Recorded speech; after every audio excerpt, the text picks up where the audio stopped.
à tous, c'est Hermès, j'espère que vous allez bien, j'espère que vous avez apprécié la vidéo d'hier. Aujourd'hui, nous sommes en compagnie de Valentin, directeur des opérations chez Waltio.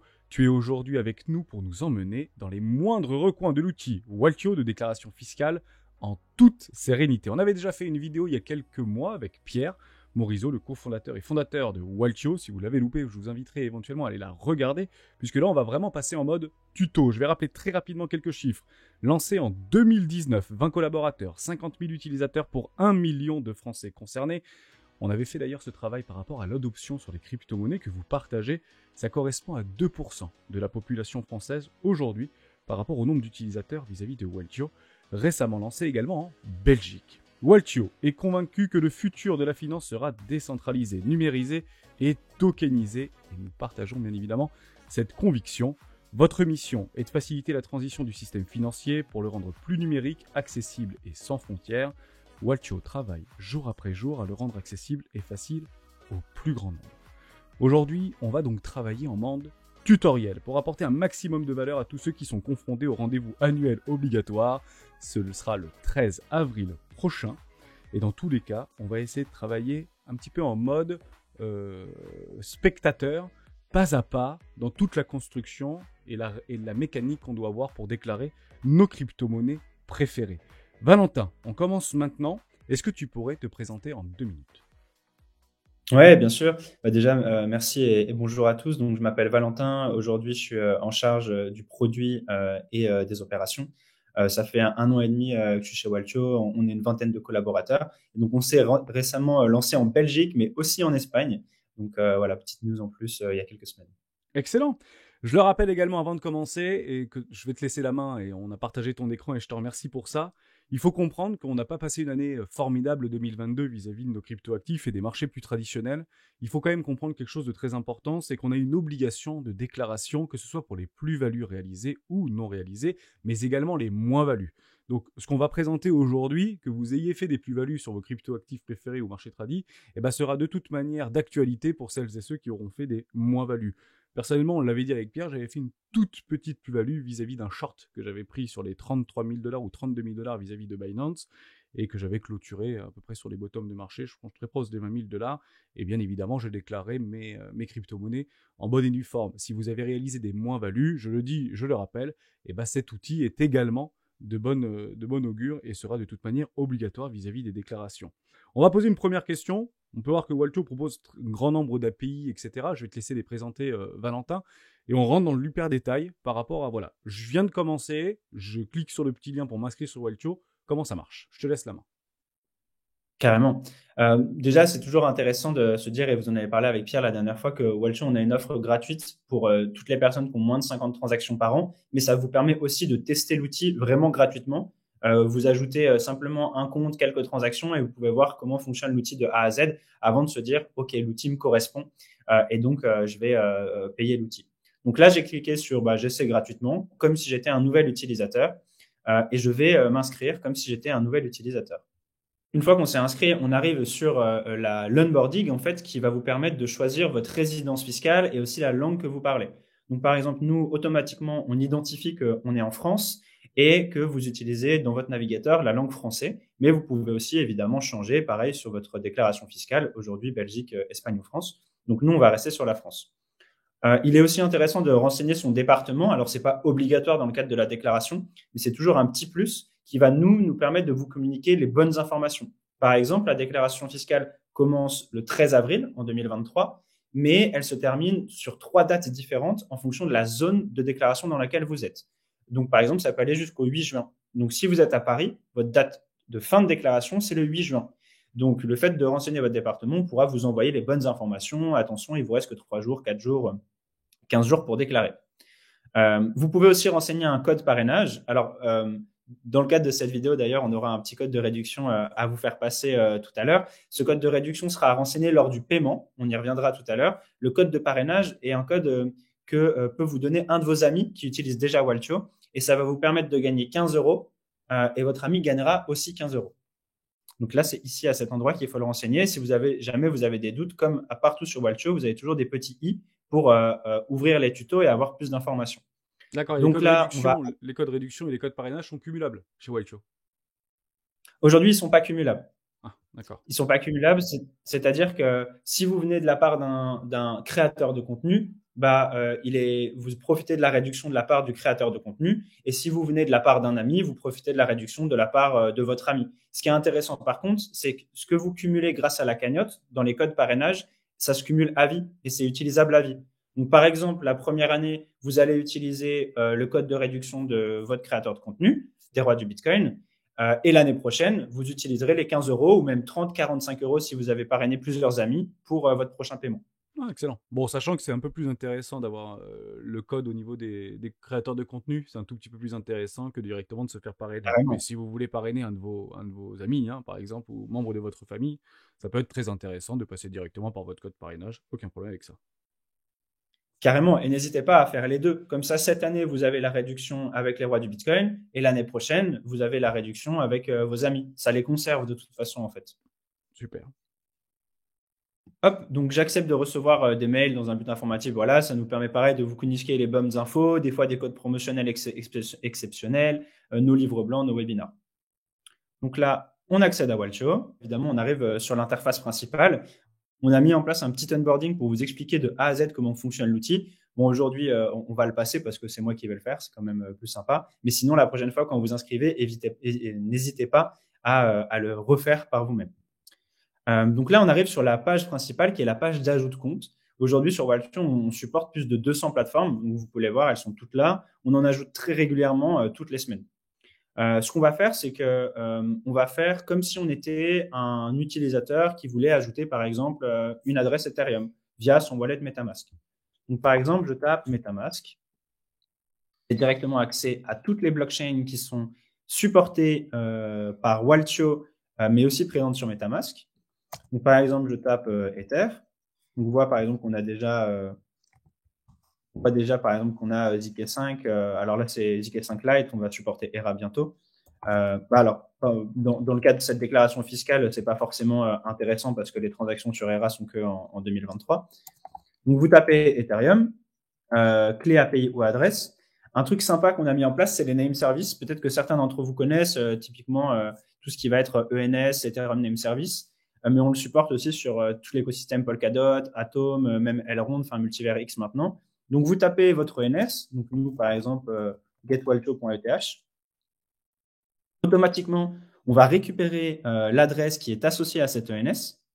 Et donc, vous allez pouvoir connecter votre compte ETH via Ethereum, via l'ENS. Mais surtout, vu que vous avez utilisé une adresse d'une EVM, une adresse OX, il y a d'autres blockchains qui sont associées à cette adresse. Donc, au lieu de devoir renseigner à chaque fois votre adresse dans toutes les autres blockchains type EVM que vous avez juste à les cocher. Hop. Et automatiquement, on va ajouter toutes les transactions liées à ces blockchains-là. Donc, en fait, en 2 clics, vous pouvez ajouter 8, 9, 10 plateformes si vous en avez autant. Donc là, on va voir qu'elles vont se mettre à charger automatiquement. Une fois qu'elles ont chargé, l'ensemble des transactions en fait vont commencer à apparaître dans mes transactions. Une fois que vous avez ajouté vos différents comptes, vous pouvez aller dans mes transactions et observer et voir les différentes transactions qui ont été ajoutées.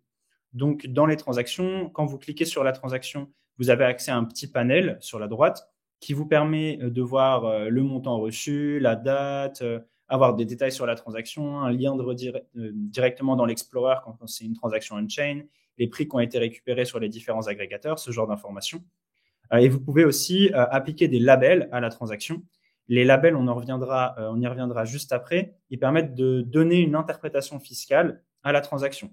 Par exemple, vous pouvez dire ce dépôt, c'était un revenu de masternode et de stacking, ou c'était un cashback, ou c'était un swap, un scam, ce genre de choses. En fonction du label que vous allez appliquer, il y aura une interprétation fiscale qui sera différente. Si jamais vous avez des doutes, vous cliquez sur le petit i, comme je l'ai fait ici, et automatiquement s'ouvre l'article sur les labels de dépôt qui va vous expliquer le fonctionnement des labels de dépôt pour vous aider à bien labelliser les transactions ainsi. Partout sur l'application, vous verrez qu'on a des petits i d'informations pour ouvrir des articles et vous guider en fait dans le fonctionnement du calcul. Donc, alors on a aussi la possibilité d'ajouter des transactions manuellement ici ou directement de filtrer les transactions. On a mis en place des filtres de plusieurs niveaux pour les personnes qui ont beaucoup de transactions. pour avoir des filtres en fait qui sont extrêmement précis. On pourrait dire donne-moi une transaction sur Matic qui est un retrait et dont le montant dépasse 10 000 euros et en plus entre telle date et telle date. Donc cette semaine, par exemple. Donc on peut vraiment faire des filtres très précis. On pourrait continuer quasiment à l'infini. Ça, c'est très pratique pour les gens qui ont des milliers, voire des dizaines de milliers de transactions. On peut prendre un exemple Voilà. concret par rapport à ces transactions juste avant de continuer, parce que c'est vrai que moi, quand j'avais créé mon compte Walkio et que j'avais fait à peu près toute cette procédure-là, j'avais eu quelques transactions qui étaient, il me semblait, erronées. Et effectivement, généralement sur des tout petits, des petites cryptos, airdrop, etc., qui parfois en fait étaient cotées 1 dollar alors qu'elles valaient que 0,005 dollars par exemple. Est-ce qu'il y a une possibilité là, tout de suite, dans mes transactions, d'aller potentiellement les modifier directement si je sais qu'il y a eu des anomalies par rapport à ces transactions? Est-ce que Waltio en fait nous les ressort? Est-ce qu'elle les met en rouge? Comment ça fonctionne de ce côté-là? Ouais, alors il y a deux cas.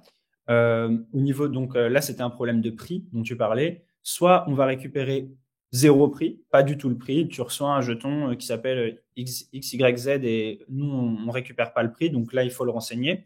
Et il y a le cas dont tu parlais où on récupère le mauvais prix. Par exemple, ça va être des jetons en fait qui ont enfin un seul ticker, par exemple. Donc un ticker, c'est le trigramme, enfin le nom du jeton, WETH, existe pour plusieurs jetons. Par exemple, c'est le cas de Alpaca, où il y avait le token de Vénus aussi, la DApp sur la BSC. Ben, en fait, le nom de ce token, il existe sur différents protocoles. Et des fois, nous, on ne sait pas quel est le protocole que vous allez utiliser.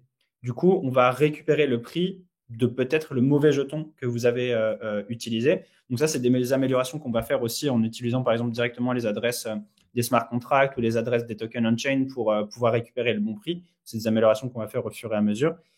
Si vous observez ça, soit vous pouvez corriger directement le prix, soit la quantité, soit le prix ici, en cliquant sur la transaction. Ce qui est important, en fait, c'est d'avoir le bon prix lorsque vous faites des transactions imposables. Et je vais mettre en pause tout de suite et on va y revenir juste après dans le process d'analyse parce que ça sera beaucoup plus concret et c'est durant le process d'analyse qu'on va pouvoir corriger ces anomalies. Donc là, on va lancer le process d'analyse. Donc on a toujours mis en place une présentation du process de l'analyse pour vous expliquer voilà comment ça fonctionne de A à Z. Et donc par exemple, c'est là où on retrouve prix inconnu ou absurde sur un jeton et comment on va pouvoir les corriger. Donc on vous explique de A à Z, voilà, et maintenant vous pouvez lancer une analyse. Donc l'analyse, quand elle va se lancer, elle va prendre quelques secondes à quelques minutes en fonction du nombre de transactions que vous avez. Actuellement, là, pour le bien du tutoriel, en fait, on est resté en compte gratuit. Vous voyez en haut à gauche, il y a toujours marqué 48 transactions sur 50. Donc ça, c'est pour la version gratuite. Donc elle est utilisable, hein, bien sûr, si on fait que quelques transactions par an. Évidemment, si on fait du staking, c'est généralement des transactions journalières et tout de suite, ça dépasse le nombre de transactions limitées. Mais si on achète du Bitcoin en mode dollar cost average une fois par mois ou de l'Ethereum en mode dollar cost average une fois par mois, le compte gratuit peut bien évidemment correspondre à ces gens-là. Bon, je pense qu'on est relativement peu dans ce cas-là, mais ça mérite de faire une démonstration sur un compte qui est réellement gratuit et que c'est pas juste un effet publicitaire. Ça peut fonctionner et ça fonctionne et on a les mêmes outils et les mêmes features que ce soit un compte gratuit ou si on dépasse les 10 000 transactions par an, bien évidemment. C'est ça, exactement. Et en fait, ça correspond quand même à peu près à 20% de nos clients. Donc, en fait, on peut dire 20% de nos Français, 20% des Français.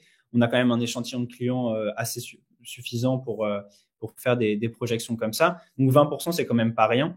Et comme tu l'as dit, c'est un bon exemple sur les personnes qui font des DCA, ce genre de choses. Tout le monde n'est pas un dégène de la DeFi ou fait du stacking dans tous les sens, mais juste a eu 300 euros à Noël ou fait son DCA monthly et ça lui permet de faire sa déclaration 100% gratuite.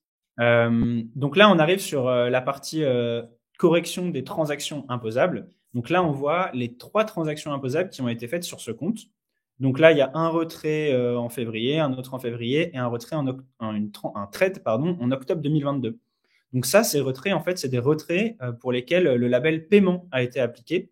Parce qu'on le rappelle, en France, les 2 types de transactions imposables qui existent sont les échanges de crypto-monnaies contre toute autre chose qu'une crypto. Donc, évidemment, des fiat. En fait, la fiat, c'est implicite parce que la fiat n'est pas une crypto. Mais ça veut aussi dire que si vous échangez une crypto contre une Tesla ou un abonnement Walcho. Évidemment, une Tesla n'est pas une crypto, ni un abonnement Walcho. Donc, c'est un échange de crypto contre un bien ou service et c'est une opération imposable, au même titre qu'un échange BTC-euro. On voit que là, sur ces deux transactions-là, il y a un petit tic vert. Donc, ça veut dire qu'il n'y a pas d'anomalie, comme tu parlais tout à l'heure sur ces transactions-là. Par contre, ce n'est pas le cas de celle-là. On voit qu'il y a un petit tic rouge. Donc, il y a une anomalie. On commence à en parler ici. On peut voir celles qui sont à compléter, celles qui sont corrigées, il n'y en a pas forcément encore. Et on va aller corriger. Donc, quand on clique dessus, on a accès à la transaction qui a été effectuée et ce qu'on appelle la valorisation du portefeuille. Pourquoi on affiche des anomalies sur ces deux tokens-là alors qu'il y a un trade BTC euro? C'est une question qui peut paraître totalement légitime parce que le fonctionnement du régime fiscal en France a un certain illogisme en fait. Quand vous faites un échange de BTC contre de l'euro, on a besoin de connaître la valeur globale de votre portefeuille.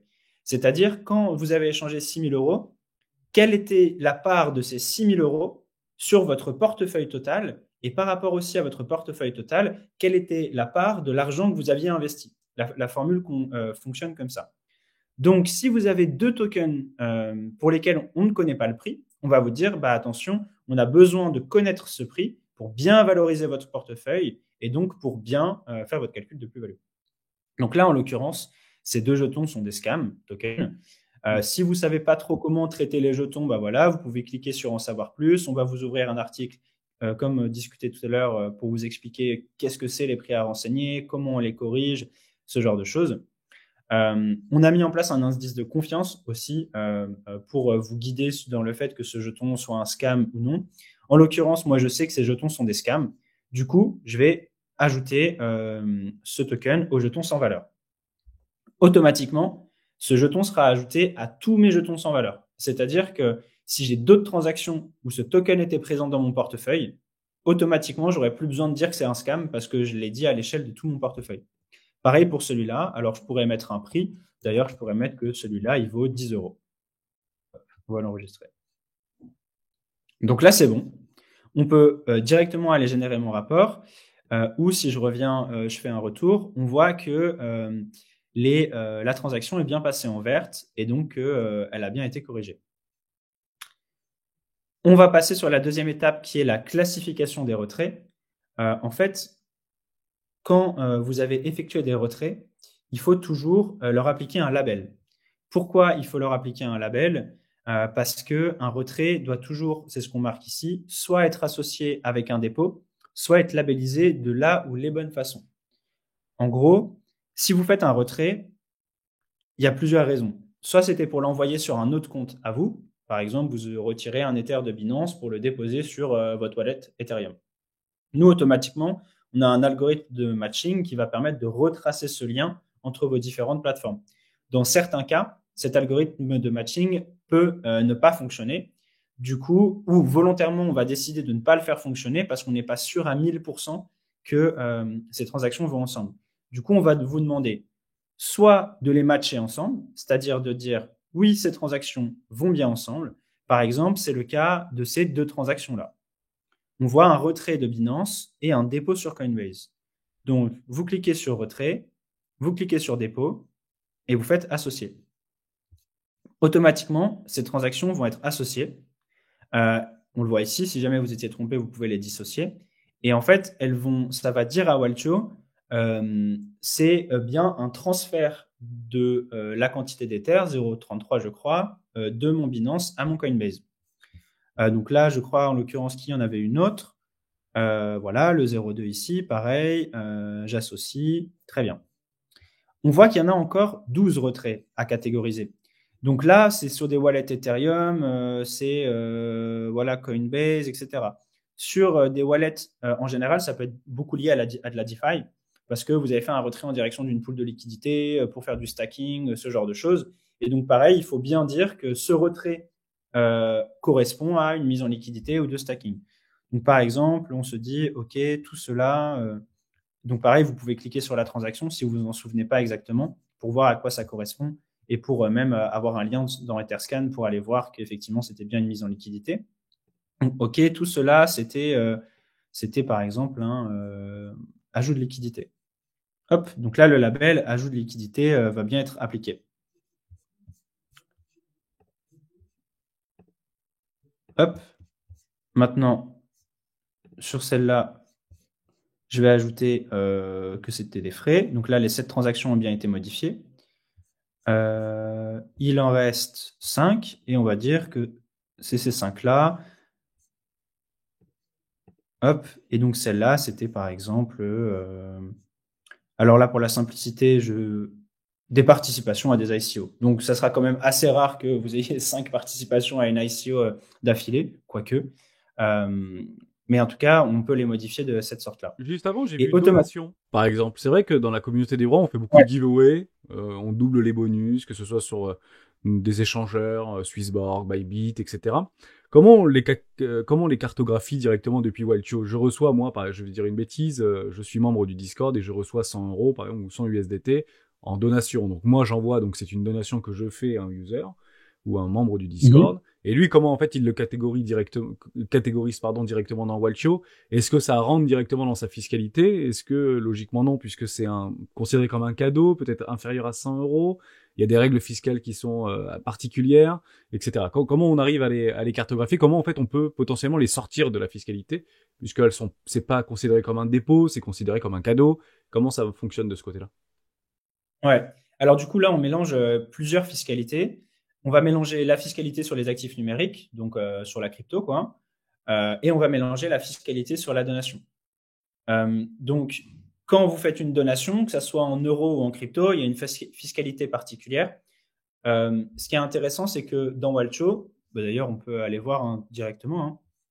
Par exemple, quand vous avez un dépôt, vous pouvez lui appliquer le label donation, qui est ici, et automatiquement, la transaction sera interprétée comme étant une donation. Qu'est-ce que ça veut dire? Ça veut dire que Walcho va comprendre que ce dépôt est une donation qui a été reçue, et donc le prix total d'acquisition va être calculé de la sorte, comme une donation reçue.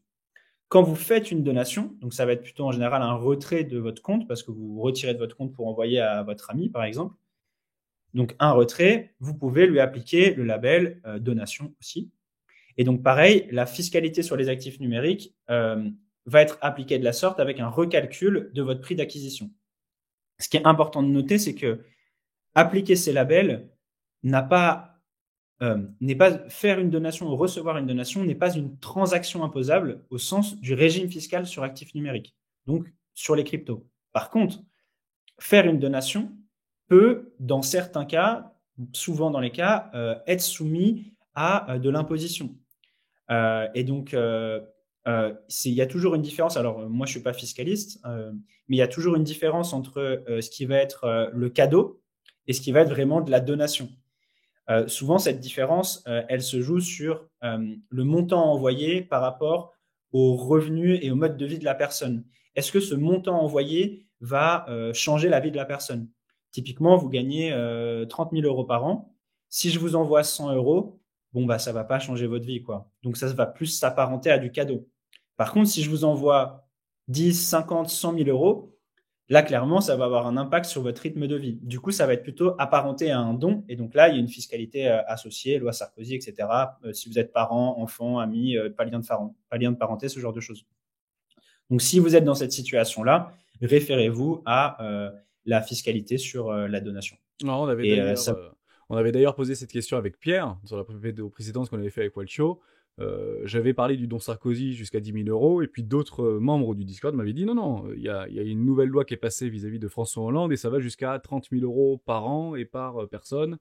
Et c'est toujours la même chose. Il faut, à chaque fois qu'on se pose ce type de questions, toujours dans le bon sens, hein, et toujours de bonne foi. Exact. Le nerf de la guerre, c'est en cas de contrôle La bonne fiscal, foi. est-ce que de bout en bout, dans toute ma déclaration fiscale, j'ai été de bonne foi, hein. Ça sert à rien d'essayer de pivoter vis-à-vis du système, de passer à droite pour repasser à gauche pour essayer de retrouver une neutralité, toujours de bonne foi. Et finalement, ça fonctionne plutôt pas mal. C'est relativement logique, mais en effet, hein, pour répondre à cette question, j'envoie 100, 500 ou même 999 dollars ou USDT, puisqu'il y a eu cette petite loi au niveau du Parlement européen, jusqu'à 1000 dollars, il faut les déclarer, etc.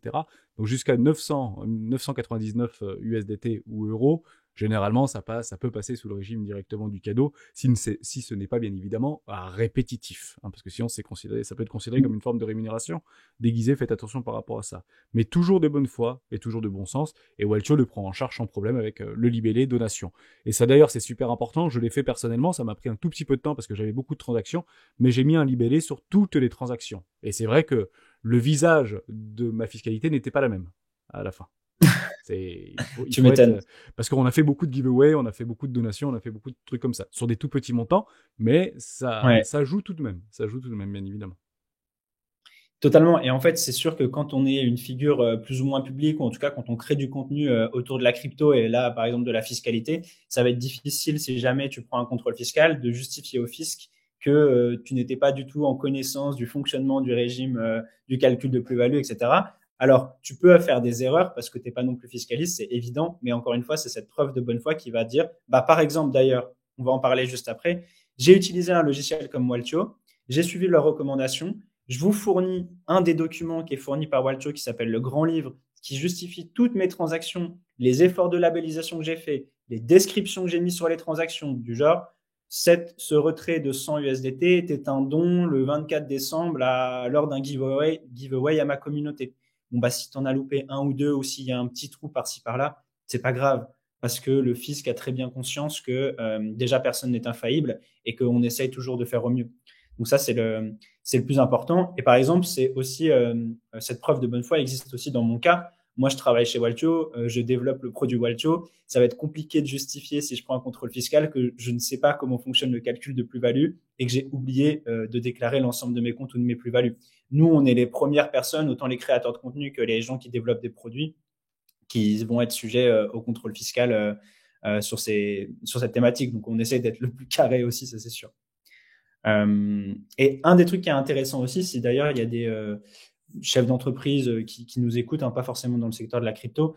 Bah, en fait, vous le savez, en tant que chef d'entreprise, vous êtes beaucoup plus sujet aux contrôles fiscaux sur votre entreprise. Mais quand vous prenez un contrôle fiscal, bah, vous le prenez aussi sur vos possessions en tant que particulier. Et nous, on a déjà souvent eu des cas de chefs d'entreprise qui prenaient un contrôle du coup aussi sur leur crypto et sur la justification de flux crypto en tant que particulier, en tant que professionnel, sur des montants retirés sur leur compte bancaire. Et là, avoir des documents qui justifient que oui, les 50 000 euros que vous avez retirés ou même 5-10 000 euros que vous avez retirés, il provient de telle transaction parce que vous avez acheté du Bitcoin en 2017 sur tel exchange, bah, ça montre encore une fois cette preuve de bonne foi. Et c'est ce qu'on explique différents documents qu'on fournit, que oui, vous avez utilisé un logiciel pour essayer de faire votre déclaration du mieux possible et au plus proche de la vérité. Et c'est d'ailleurs un cas qu'on retrouve de plus en plus. De un, le contrôle fiscal. Donc, comment je justifie les fonds que j'ai déclarés en plus ou moins-value, mais aussi en cas de retrait sur un compte en banque. Par exemple, avec TracFin, normalement, les banques sont censées demander des justifications de provenance de fonds au-dessus de 10 000 euros. Alors, toutes les banques ne le font pas, et particulièrement des banques européennes que je ne citerai pas, qui sont moins regardantes. Mais nous, on a régulièrement des cas de clients qui retirent 10, 12, 50 ou plus 1000 euros. Et les fonds sont bloqués par leur banque. Et elle leur dit, si vous voulez qu'on vous débloque les fonds, prouvez-moi la provenance de ces fonds-là. Et donc là, beaucoup de clients sont totalement paniqués parce qu'ils ont fait un retrait parce qu'ils en avaient besoin, s'ils avaient retiré ces 15 000 euros, mais ils ne peuvent pas les toucher. Donc encore une fois, là, vous avez des documents qui montrent la provenance de tous ces fonds-là et qui sont un suivi de toutes les transactions que vous avez effectuées depuis le premier jour. Donc on a j'ai un peu expliqué le rapport dans un sens différent, mais vu que tu posais la question, je trouvais que c'était bien de s'épancher un petit peu sur ce sujet. Sinon, en fait, quand on arrive sur la page de rapport principal, déjà on arrive sur la page par rapport à l'année fiscale. Donc là, évidemment, on fait l'année fiscale 2022. On voit la plus-value qui a été générée, le montant d'impôt qui va devoir être payé. Alors voilà, on vous indique aussi qu'on ne transmet jamais les rapports directement à l'administration fiscale. Nous, on fait le calcul, on ne fait pas de la déclaration dans l'absolu. On vous affiche différentes métriques, votre prix d'acquisition net, la valeur de votre portefeuille, la somme de toutes les transactions imposables qui ont été faites. Et on vous affiche, on vous indique quelles sont les prochaines étapes pour vous. Donc, la première, c'est évidemment de déclarer sur impôts.gouv. Quand vous cliquez sur là, vous êtes redirigé sur impôts.gouv. Vous avez accès à, alors quand vous cliquez ici, un article qui s'ouvre qui vous explique comment fonctionne, comment déclarer, et une fois que vous avez utilisé vos documents Walcho, quelles sont les petites cases que vous devez remplir avec quel nombre. Donc, vous avez juste à suivre les documents Walcho. Donc, en l'occurrence, c'est le document qui s'appelle Annexe de déclaration annuelle des plus-values. Et vous suivez le super tuto qui a été fait par Émilie, notre super juriste. Donc, quelles sont les cases que vous devez remplir pas à pas pour votre déclaration. Et la première ou deuxième étape, c'était aussi la déclaration des comptes détenus à l'étranger. Parce que pour rappel, le régime fiscal, il y a deux choses, la déclaration des comptes et la déclaration des transactions imposables. Et donc là, automatiquement, vous cliquez ici. Vous êtes redirigé sur cette partie-là de Walcho, formulaire 3916 bis. Et vous pouvez alors ouvrir le guide comme d'habitude, taper votre plateforme, par exemple Binance, et on va automatiquement vous indiquer les informations à remplir dans votre déclaration des comptes détenus à l'étranger. Alors cette année, il y a un changement qui a été fait. L'administration fiscale reconnaît une liste de 30 plateformes qu'elle reconnaît en tant que PSAN. Et du coup, vous n'avez plus besoin de renseigner le nom, l'adresse, etc., qui était un petit peu barbare, mais simplement ce code-là. Donc, par exemple, pour Binance, 001 Binance. Ça, c'est une copie exacte du formulaire de déclaration. Donc, vous ne serez pas perdu, vous avez juste à copier-coller dans votre formulaire.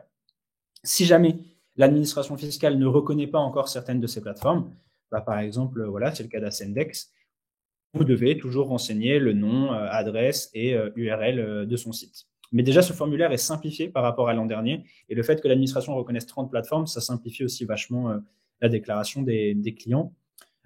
Une chose des contribuables, une chose qui est intéressante, c'est que quand vous déclarez une plateforme ouverte, vous n'avez pas besoin de la redéclarer tous les ans. En fait, vous avez seulement besoin de dire si oui, elle est toujours ouverte ou sinon elle est fermée.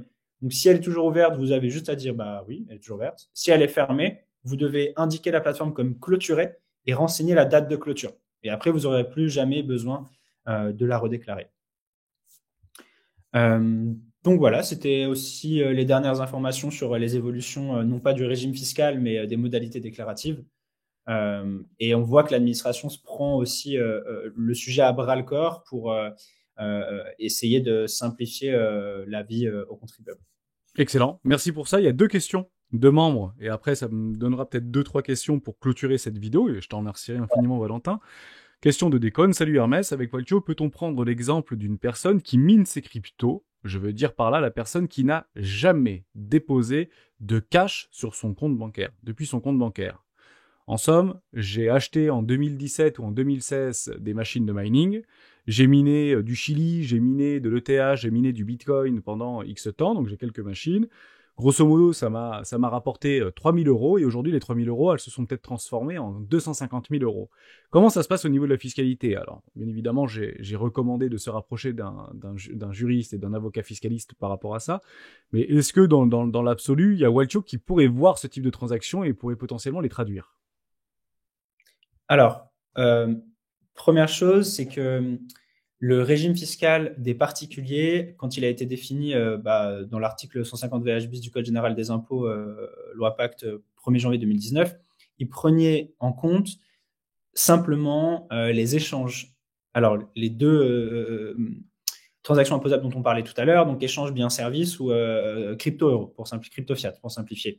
Donc, il ne traitait pas tout ce qui va être mining, stacking, NFT, tokenisation, j'en passe, c'est des meilleurs. Sauf que récemment, l'administration fiscale s'est positionnée sur le cas du mining pour dire que les revenus de mining doivent être déclarés en BIC-BNC. Donc, c'est un autre régime fiscal. Du coup, aujourd'hui, Walcho, on ne supporte pas encore le BIC-BNC. Ça devrait arriver, mais on ne supporte pas le BIC-BNC. Par contre, on vous permet d'identifier les transactions comme telles. Donc, c'est-à-dire que, imaginons ce dépôt de 0,06 Ether est un revenu de mining que vous avez généré. Vous appliquez le revenu mining Donc là, on pourrait l'appliquer. Bon, on peut l'appliquer même. Cette transaction va être taguée comme telle. Et ce qui est très intéressant, c'est que vous faites de la sorte pour toutes vos transactions.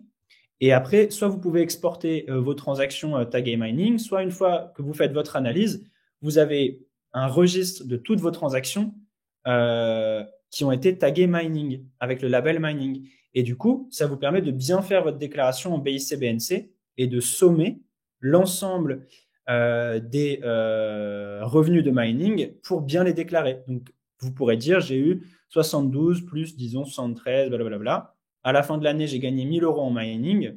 Et du coup, je dois payer tel impôt en fonction de mon régime sur le mining.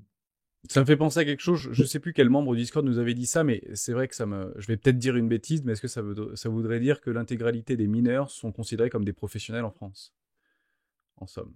Alors, en fait, on peut... Il y avait une histoire dans ce sens-là par rapport à la déclaration fiscale et par rapport à la représentation du mineur, en réalité. Totalement. Parce qu'en fait, en fait, ça se posait, est-ce qu'on met en place des moyens, est-ce qu'on investit pour générer des revenus? Donc, le fait d'acheter des machines, en gros, c'était considéré par l'administration comme de l'investissement matériel pour générer des revenus. Donc, ça c'était affilié à une activité professionnelle. Alors, aujourd'hui, on peut déclarer en BIC, BNC sans avoir de SIRET, sans être professionnel. Donc, tu peux faire ta déclaration BIC, BNC en tant que particulier. Tu n'es pas obligé d'avoir une structure juridique, une entreprise pour déclarer en BIC, BNC. Donc ça, c'est la première chose et c'est pas forcément très connu. Et du coup, déclarer en BIC, BNC, pour le coup, c'est super simple. En tant que particulier, tu as une case à remplir, si je dis pas de bêtises, qui est combien tu as généré de revenus. Fini. Et donc ça, avec Waltio, on peut te le donner si tu labellises bien tes transactions. Et en fait, c'est un peu... on tourne un peu. Alors là, l'administration fiscale s'est vraiment positionnée sur le mining, mais par exemple, sur tout ce qui va être les personnes qui utilisent des effets de levier, des bots de trading, ce genre de choses, est-ce qu'ils sont considérés comme des traders professionnels ou non? Et en fait, tout va se jouer, si jamais vous avez un contrôle fiscal, au niveau de la requalification ou non, tout va se jouer sur plusieurs choses. Est-ce que vous mettez en place des techniques de trading avancées pour trader? Donc, on en parlait tout à l'heure, des leviers, des bots de trading, etc. Est-ce que vous avez une expérience passée de trader? Si en même temps, vous êtes trader à la BNP, bah oui, vos connaissances font que normalement, vous êtes considéré comme un trader professionnel. Si vous générez 50 000 euros avec la crypto, mais que vous êtes au RSA ou au chômage, bon, là, vos revenus vont être considérés comme aussi professionnels parce que c'est ce qui vous fait vivre. C'est votre donc ce activité sera qui vous donc fait une requalification par rapport à un contrôle plausible ou possible, que ce soit particulier ou professionnel. Je le dis, je le redis, qu'il y ait une requalification de particulier à professionnel ne veut pas dire qu'on passe de zéro impôt à des centaines de milliers d'euros d'impôts. Pas du tout. Toujours du bon sens C'est par ça. rapport aux revenus que vous allez générer par rapport à un titre CDI, CDD ou intérimaire, par exemple, qui ne dépasse pas un certain montant vis-à-vis des revenus de trading ou d'investissement que vous allez bien sûr générer. Il y aura des requalifications, il y aura probablement des exemples qui seront donnés dans les peut-être 5 ou 6 ou 10 prochaines années, mais ça ne veut pas dire que vous payez zéro dans un cas et beaucoup dans l'autre cas. C'est juste une requalification pour pouvoir bien représenter la population et est-ce que oui ou non c'est considéré comme une activité professionnelle. Le bon barème, c'est par rapport à ce que vous gagnez de façon annuelle. En somme, si vous êtes en CDI et que vous gagnez 50 000 euros annuels et que vos revenus de trading ou vos revenus d'investissement en Bitcoin crypto correspondent à 250 000 $, à ce moment-là, vous pouvez comprendre que ça c'est au-dessus de ce que vous touchez de façon régulière vis-à-vis de votre foyer fiscal. Et vous pouvez donc être qualifié. Si aujourd'hui vous gagnez 50 000 euros par an en CDI et que finalement vos revenus de trading correspondent à 6, 7, 10, 12 000 euros, à ce moment-là, il n'y aura pas d'inquiétude, très probablement, et vous ne serez pas inquiété pour être requalifié en tant que professionnel. Mais oui, il y a encore plein de choses à se poser, plein de questions à soulever par rapport à ces régimes fiscaux qui tendent à aller dans le bon sens, puisque on parle de flat tax, on parle que l'herbe est plus verte en Allemagne ou plus verte en Belgique ou pas d'impôts en Suisse, etc. Ça suivra son cours, j'imagine et j'espère, moi, et je milite personnellement pour avoir un régime fiscal dit européen, que tout le monde soit sur exactement le même pied d'égalité. Je pense que ça ira dans le bon sens et j'espère que ça ira dans ce sens-là. En tout cas, pour tout ce qu'on a dit et tout ce qu'on révèle, on comprend bien que Waltio a la capacité de répondre à ces questions-là et de rester toujours dans la bonne foi et dans le bon sens et dans la bonne hiérarchisation vis-à-vis de l'ensemble de toutes nos transactions qu'on peut faire durant une année fiscale complète. Et ça, je pense que c'était extrêmement important. Une dernière question, Valentin, par rapport à Waltio, c'était Michel J qui voulait poser ça. Comment doit-on considérer MultiverX, la fameuse blockchain de GLD? Et parce que ça devient un véritable écosystème Web.3, il y a de multitudes d'applications à l'intérieur, il y a plein de crypto-monnaies, il y a plein de airdrops qui viennent à droite à gauche, etc. Est-ce qu'on doit toutes les déclarer? Comment ça fonctionne vis-à-vis de MultiverX? Et probablement demain peut-être sur Atom Cosmos, très probablement, et sur plein d'autres écosystèmes. On pourra parler de Polkadot également, mais voilà, on prend l'exemple de MultiverX puisque c'est la question de Michel. La réalité, c'est que tu as déjà répondu en fait à la question. C'est que ce qui est en train de se développer sur MultiverX, précédemment Elrond, existe déjà ou existait déjà sur Ether, la BSC, etc., ou BNB Chain maintenant, ou toutes les autres chains. Quand je dis existait déjà, c'est le développement d'un écosystème avec des dApps qui sont faits par des développeurs indépendants. Et donc, aujourd'hui, quand tu ajoutes ton adresse Ether ou MultiverX, nous, on va récupérer toutes les transactions, peu importe qu'elles étaient faites sur je sais pas, X-Exchange, sur ZK-Swap, enfin, peu importe. Nous, on va juste observer qu'elles ont été faites sur cette blockchain. On va bien les agréger, les récupérer et les labelliser au mieux possible. Et donc, soit on va être assez intelligent pour bien les labelliser automatiquement, par exemple en airdrop, en trade, etc. Soit il va falloir un petit retravail manuel de se dire, cette transaction-là, ce dépôt-là, comme on disait tout à l'heure, c'est une donation que j'ai envoyée à mon copain ou c'est un airdrop. Et donc voilà, j'indique à Walcho que cette transaction est bien un airdrop. Ce sera exactement, ça va rien changer pour faire une réponse simple.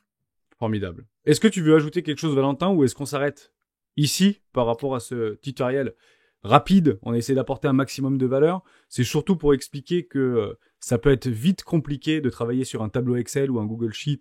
Et c'est vrai que j'ai eu l'habitude de le faire il y a encore quelques années pour moins de transactions. Mais dès que vous commencez à passer sur des petits contrats futurs, que de plus en plus de logiciels ou d'exchange vous permettent de faire des staking pour recevoir des récompenses ou que vous avez directement créé votre propre nœud, comprenez bien que Waltio peut être un réel assistant fiscaliste. C'est vraiment ça le mot, hein. C'est pas lui en fait qui va transférer votre déclaration fiscale, mais c'est vraiment votre assistant, et un assistant qui, par rapport au prix, peut être extrêmement bénéfique par rapport à un réel comptable ou à un réel avocat fiscaliste. Je le dis, je le rappelle, toujours la bonne foi qui primera, hein. C'est toujours la même chose. Je défends cette idée-là, et m'ayant battu contre le fisc il y a quelques années, la bonne foi l'emporte toujours, et c'est très probablement ce qui nous sauvera s'il décide d'aller nous chercher des poux, bien évidemment. Je rappelle très rapidement, s'inscrire avec les rois du Bitcoin 10 vous permet de recevoir 10% de remise, et vous avez votre assistant fiscaliste pour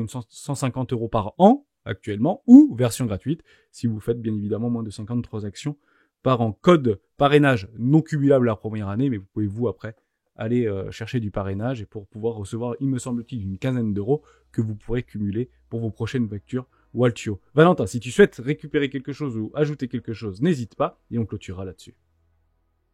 Je crois que tu as tout dit, c'est tout bon. Je crois même que je vais te faire une proposition d'embauche juste après. C'est très gentil, Valentin. Je coûte très cher, Valentin. Faites attention par rapport à ça. Non, je plaisante, bien sûr. Merci pour ce temps-là. Merci pour ton temps, Valentin. On avait déjà répondu avec Pierre sur tout ce qui était transactions de cartes avec la petite carte crypto.com, par exemple, la carte de Binance ou la carte prochainement de Swissborg ou encore de Bybit. Tout ça, on avait déjà répondu avec Pierre. C'est exactement la même procédure. Si vous avez la moindre question, si vous souhaitez vous inscrire sur Waltio, partez du principe que c'est le meilleur moment puisque la période fiscale commence à partir du 13 avril. On est peut-être déjà en période fiscale jusqu'à début juin. Et vous avez bien évidemment toutes les équipes de content au niveau de Waltio qui sont là pour nous aider. On n'a pas reparlé du petit chat, on n'a pas reparlé de tout ça, mais ça existe. Vous pouvez bien sûr communiquer avec eux. Et côté roi du Bitcoin, vous avez un Discord avec Ed Waltio. Donc n'hésitez pas à aller poser toutes vos questions. On sera bien évidemment là et Valentin et les équipes de Valentin seront là pour nous répondre. Et si vous avez des questions à laquelle on n'a pas répondu directement dans cette vidéo, que je voulais pas forcément trop longue, hein, c'est vraiment pour mettre le pied à l'étrier, pour vous donner une visibilité vis-à-vis de l'outil en lui-même, et on répondra à chaque commentaire qui sera dans les commentaires de YouTube par rapport à ça. Valentin, je te remercie infiniment. Je vous souhaite à toutes et à tous une très bonne journée. Ciao à tous. Merci à tous. Salut.